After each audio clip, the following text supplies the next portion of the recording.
Politics contributor and Democratic analyst Jeannie Sheehan Zaino is with us, democracy visiting fellow at Harvard Kennedy School's Ash Center. Maura Gillespie is with us as well, Republican strategist and founder of Blue Stack Strategies. Maura, you worked for a former Speaker of the House in John Boehner, and the idea of a year-long CR is something that a lot of Republicans have an allergy to. Is that in fact how this all ends? I mean, speaking of my years in Speaker Boehner's office, it's hard for me to maybe stomach that, but I do think that things are just so divisive right now that I worry that without something more long-term, we'll be having this fight on repeat and unfortunately have another shutdown in the future. And I'd rather not see that happen. And so I do think that maybe looking at getting past this stage, which at this point, and I know we'll get into it, but it does feel as though Democrats need to come and just end this shutdown, because I do think Thune is being fair in the sense that he's willing to have conversations. He's willing to bring legislation to the floor to extend subsidies in a way that also doesn't, isolate every Republican vote in both chambers. But this shutdown isn't serving the greater good. And I think that no American benefits when we have a government shutdown. And unfortunately, Congress has for a long time struggled to get this, their funding appropriations done in a timely fashion. Well, Jeannie, what is the risk-reward calculus here for Democrats? Because as Maura points out, we've heard from Senate Majority Leader John Thune, who says that Democrats can have a up and down vote on a one-year extension of those premium Affordable Care Act tax subsidies. How are Democrats looking at their options on the table right now? Or is this just going to keep going on until they actually get some tangible policy changes? Yeah, my view, Tyler, is that shutdowns never result in policy changes or wins, I should say. And so it's usually and always about the politics of this thing. And at this point, both sides feel like they're winning on the politics. And that's the problem. Until one or both start to feel pain, we're not going to see this change. And so Democrats, I suspect, will hold out at least until that November 1st date. Because, of course, what we're going to see then, and Bloomberg has been reporting this, is the skyrocketing of healthcare subsidies. I think, Joe, you said at the beginning, at the top of the show, quadrupling in Georgia, about a quarter in Maine, almost 20% in Michigan. The list goes on.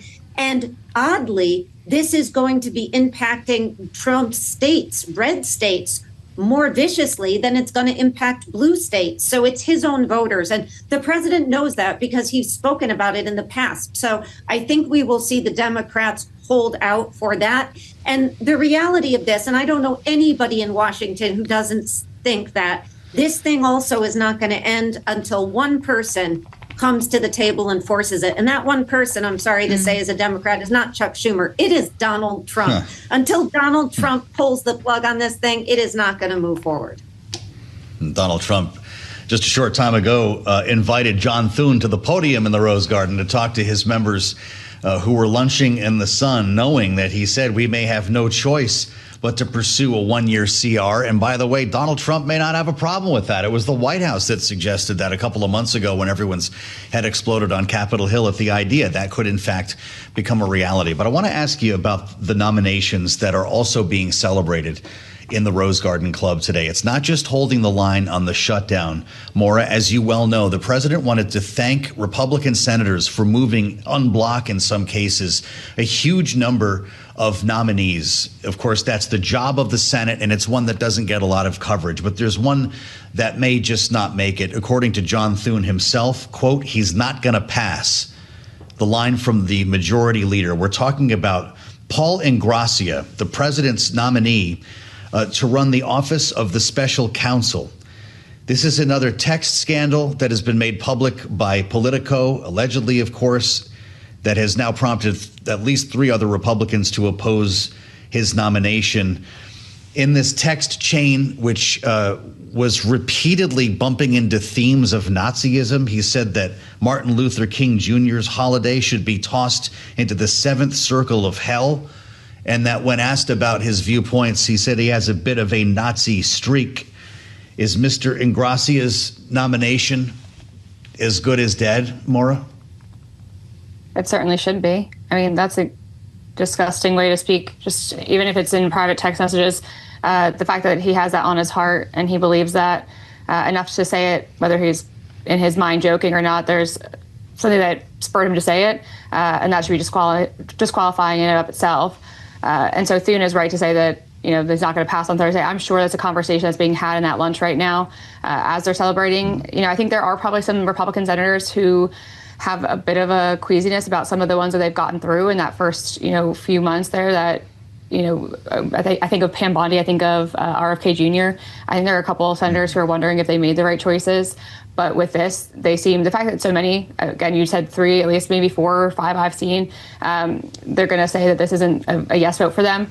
That's encouraging to me. Right, and the Republican senators expressing opposition, the list keeps building. We also heard from Senator James Lankford, a Republican from Oklahoma, earlier today saying that he thinks Ingrassia should withdraw. Jeannie, is this just mounting pressure on the White House? When can we expect to hear from them, if at all, on this nomination? Yeah, I mean, it is telling, and I agree wholeheartedly with what Maura just said. It is telling to me that the White House has not yet come out and said, we are going to withdraw his name, considering how disgusting these texts are. This is, though, not surprising from the White House, right? We have had a president who has flirted with neo-Nazis in the past. He is being accused, by the way, of at the Quantico speech of dog whistling to neo-Nazis. The list of things goes on. And of course, this comes at a time when people in this country who have long fought for civil rights are feeling under threat from a variety of specters, including the attack on DEI, but also the Voting Rights Act case that the Supreme Court is arguing and may strike down Section 2 any day now, or at least in the spring. So it is shocking, and his name should be withdrawn immediately from this White House. But they haven't, at least as far as I know, had any statement on this, which is not surprising, but it is upsetting. It's an oddity here because I don't think anyone really even knows who leads the office of the special counsel. It's not like we're talking about Attorney General here, Maura, or Secretary of State. This could have been handled pretty quietly, right? If you're a nominee, it's not unusual to have a withdrawal letter handy in case something happens. Does Ingrassia just handle this on his own? I mean, I don't know. I think when you look at some of the Trump White House, either whether they're candidates or acting positions, they have all mostly decided to go with the Trump method of doubling down, tripling down, and holding firm and more or less hoping that the president will back them, and then the public scrutiny and our distaste for it will subside because something else will come and distract us from their issue. And unfortunately, I do think that's probably what he is holding out for. He's waiting for direction from the White House. He's not going to back down on his own accord, which speaks more about him and his own personal moral compass than anything else. But I do think there are some people in the White House who should have acted and have not done so yet, and maybe today's meetings with Republican senators giving the president a real picture of what's going to happen on Thursday may help spur that action to take place today.